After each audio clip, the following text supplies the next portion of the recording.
Mga kapuso, atong sayron ang istorya sa usa ka couple dinhi sa Davao City nga pinaagi sa online selling. Nakabangon gikan sa ilang kaagi ug nilambo ang ilang panginabuhian. Ug nakatukod na sab sila sa ilang dream house in their 20s. Atong makauban karon si Gracel Jane Arnaiz ug Raymond Paolo Jardenico. Ma'am Grace ug Sir Paolo, maayong buntag ug dayon sa At Home with GMA Regional TV. Kamusta na mo? Maayong buntag, sir. Okay lang kayo, sir. Overwhelmed pa mi sa mga messages sa netizen, sa ilang mga inspirational na messages sa mua. Wow, great to hear that, ma'am. Ma'am Grace, nahibalaan namo nga naging pregnant ka when you were still in college. Can you please share kung paunsa nimo na manage nga magpadayon gihapon sa pag-eskwela hangtod na sa imong college graduation? Pregnant ko ato last time sa 4th year ko. So graduating na ko and then mag-practicum na ko ato that time. So nag-decide jud ko actually, sir, nga mag-stop. Kay di na ko matake ba nga muna ko akong tiyan and then nagka-practicum ko.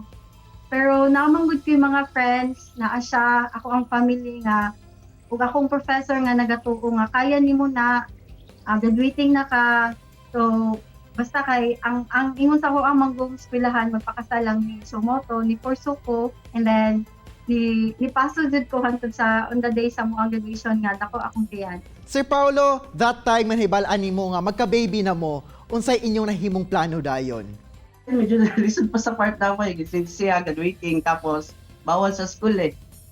So nag-decide me if mag-stop pa siya or ipadayon na mo. So gitay na mo, ipadayon na mo.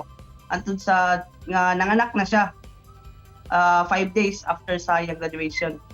Well, murag double celebration gid to no kay after sa graduation naa na dayon mo i-baby. Ma'am, sir, kamusta ba ang imong dagan sa inyong kinabuhi isip na ana mo family? Actually, okay kaayo, sir, kanang napako sa stage nga nag-adjust kay that time dili kanang bago pa mi graduate ato niya siya nag-eskwela pa. 4th year college pa. 4th year college pa siya. So nag-depend pa mi sa iyang parents, ginatabangan pa mi nila. Pero okay siya kay among anak ang imong inspirational ato nga time na makagraduate lang siya o mangita mi work mapato mo una that time. Ma'am Grace ug Sir Pao, bisan pa man you both earned a degree na, nganong nakadesisyon mo nga mag-online selling o paunsa pud nagsugod nga mag-venture mo niini nga pamaagi sa pagnegosyo? Actually, sir, kanang nakipuyo man gud mi sa iyang parents ato. Nga ako nagagbantay sa baby and siya nag-eskwela, dili ko mahimutang ba nga wala mi income kay college pa lang na anad ako nga naga-online selling dun ko. Katong nga time kay wala na ko ilaing kay kung manarbaho ko dili na ko matiman akong baby and then gusto na ako nga breastfeeding siya nga ako di matiman. So nakaunaw na ko why not do online selling. So na meet na ko ang lain-laing bodega dinhi sa Davao and then ginagmay lang gyud kaayo. Ginagmay mi nag-start mi nga mangutang sa kong ate og 2,000 man ata tong kapital kay para lang mahuling-ruling namo 2,000 lang jud ko siya.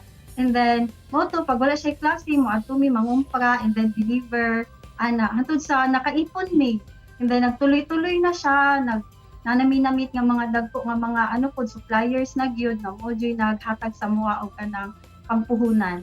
Unsa ba nga mga produkto ang inyong ginabaligya online ug kamusta ang nahimong dagan sa inyong panginabuhian niadto? Mga general merchandise, t-shirt, na yung mga sapatos, pinelas. So, unsa tong gina-market sa Facebook, at makita niyo pa sa sa Facebook nga kanang mga gadgets or sa mga alos kanang gina-post ni Grace, ginabalikta na mo. Oo, kanang mga gani overruns.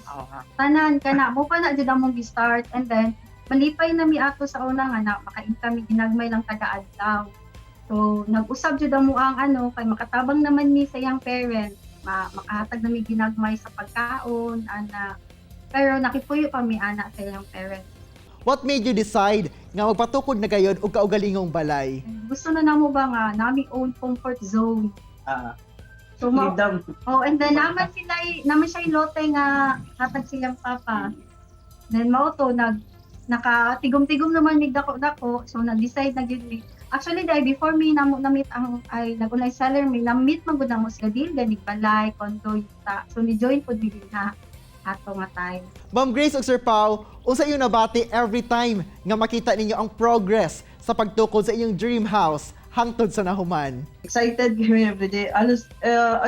Everyday magud mi naggalakaw, nagabaligya, naga-deliver. So every time nga makauli mi, naghapit jud mi di sa among ginapatukod nga balay. So katong kakapoy na mo nga naga-deliver mi, tibok adlaw mi nagalakaw. Ang kakapoy na mo kadaabot na mo diri mawala siya kay makita jud na mo ang progress nahilinay na siya kabuo. And then there mi nakahugot og kanang nga dapat dagko kami kinkam para mahuman na gyud siya dayon. Aside sa inyong inspiring story, napawaw sab ang netizens tungod sa nindot nga interior design sa inyong balay. Personal choice ba ninyo ng mga disenyo, including ang mga gamit nga gipangbutang? Oo sir, actually dagag nag-aasa ko sa messages nga ma'am kisa day architect na mo ani, asa daw mi nagpa-layout ani. Actually siya lang jud ang mastermind. Kanang amo jud ni tanang choice, color combination, and then gusto man gud niyag modern gusto man niya. Siguro sa kahilig lang ko siguro ako sige mo tanaw mga video na mga design sa balay, sa pag sa balay. Ang ba nato so kuhaan lang na mo idea tapos gi-apply na mo dire Bali among gi-combine ang idea namo and then amo ang gusto gyud. So nag-come up ni ani nga design sa mong balay. Pati ang mga furnitures amo aga pud din pa-customize. Actually wala pa ni nahuman first floor pa lang kaya mong gawa na ang plano dyan namo is Iba second floor. Two-story na balay. So kani nag-focus sa mi diri sa first floor amo sa gipagapo namo so later on na lang tong In sa God's taas. will magpa-second floor mo po. Ma'am Grace ug Sir Paolo, unsa inyong ma-advise sa ubang couple sab nga buot mo engage into online selling business aron magbalang puson pud sila? Dako kay siyang tabang. Tapos kung mag-online selling lang ako lang yung mahatag na tip is that pursue lang yun tapos everyday mo na ay goal. Dapat karon nga adlaw na may goal kung pila inyong kailangan may income and then i-lessen tanan ninyong mga expenses. Tapos kung namay matumal nga adlaw, dili dapat mawad-an og pag-asa gyud. Padayon lang jud gyapon pagpaningkamot kay ako dati maski maabtan nagkadlawon mag-market lang jud gyapon ko kay para makam up para ako atong makamit gani ako ang goal kay tagagabi nagalista jud ko goal na ako nga dapat ugma akong earnings ani ana. So sa inyo nga mas nindot nga naa-adoy goal kay para naamoy paingnan gani sa pagkaadlaw. Alright, daghan kayong salamat Ma'am Grace ug Sir Paolo sa pag-share sa inyong istorya nga kakuhaan gayud og inspirasyon sa atong mga kapuso. Thank you po. Mga kapuso, chillax lang mo, mubalik pa ang At Home with GMA Regional TV. Kini ang At Home with GMA Regional TV.